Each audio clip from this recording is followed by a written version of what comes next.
Hey everyone, this is Michael, and today I'm going to walk us through the Common Core State Standards Initiative website for English Language Arts.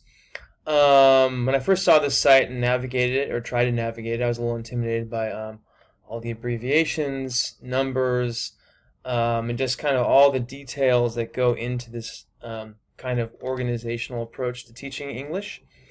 But then I spent some more time with it, and I looked especially through the introduction and how to read the standards page, which is all right here at the beginning. And I think it's very useful to start there and sort of break it down, some of the essentials in that site, and then apply it to the detailed standards later on. So basically, at the beginning, they talk about anchor standards, which are the more general kinds of criteria that we as English teachers all need to know and apply in specific ways and contexts to the grade levels that we are working in. So the way that they define it, anchor standards, is the general cross-disciplinary literacy expectations that must be met for students prepared to enter college and workforce training. So there's a big emphasis here on college and career training, and also being able to navigate and use technology inside the classroom and outside as well. So those are the kinds of broad goals that the Common Core standards are addressing.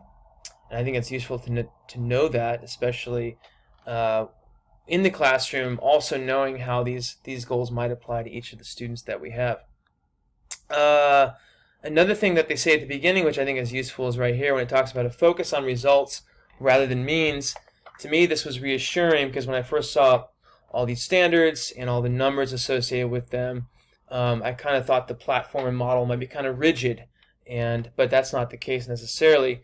Instead, as they say here, the standards leave room for teachers, curriculum developers, and states to determine how the individual goals can be reached and what additional topics should be addressed. So there is room for individual teachers to apply their own styles, their own methods, their own insights in their classrooms and with particular students in order to meet these standards. So I like that. I like that there's room for innovation and for experiment, and also just going beyond the reach of normal curriculums too. So it goes a little bit more into that too, into the integrated model of literacy, and I like that approach as well, how it's not just being able to read, it's reading, writing, speaking, and listening. Speaking and listening go together, of course. They're a whole. It's a holistic skill there, and language. So jumping then into another part from the introduction, which I think is also useful, because this also provides a more human picture of these standards and how we might recognize them in individual students. So it paints a portrait of the kind of student who would meet these standards and who would be college and career ready by the end of their schooling. So certain words like independence, strong content knowledge, responding to varying demands of audience, task, purpose, and discipline, being able to comprehend as well as critique. I thought that was an interesting one in particular because I know that a lot of students might be hesitant to criticize things, to disagree with things, to engage in conflict. So I was reassured that the Common Core was able to provide that detail there. Evidence, technology, and also sort of multicultural perspective, other perspectives and cultures, which I think is great that they emphasize that in the beginning as well. So the introduction I think is key because it not only breaks down what we're reading and how to read it, but it also provides a more human picture of how these standards are applied to students in classrooms. And then of course it tells you how to read the standards. And what's interesting here is it breaks it down. It breaks down the numbers and the abbreviations to various strands and to various classroom levels and grade levels and concentrations, including reading, writing, speaking, but also social studies and sciences. And then it also says how the grade-specific standards are kind of supplements to the anchor standards and vice versa. So they kind of work together in dialogue. So it's good because then you have support.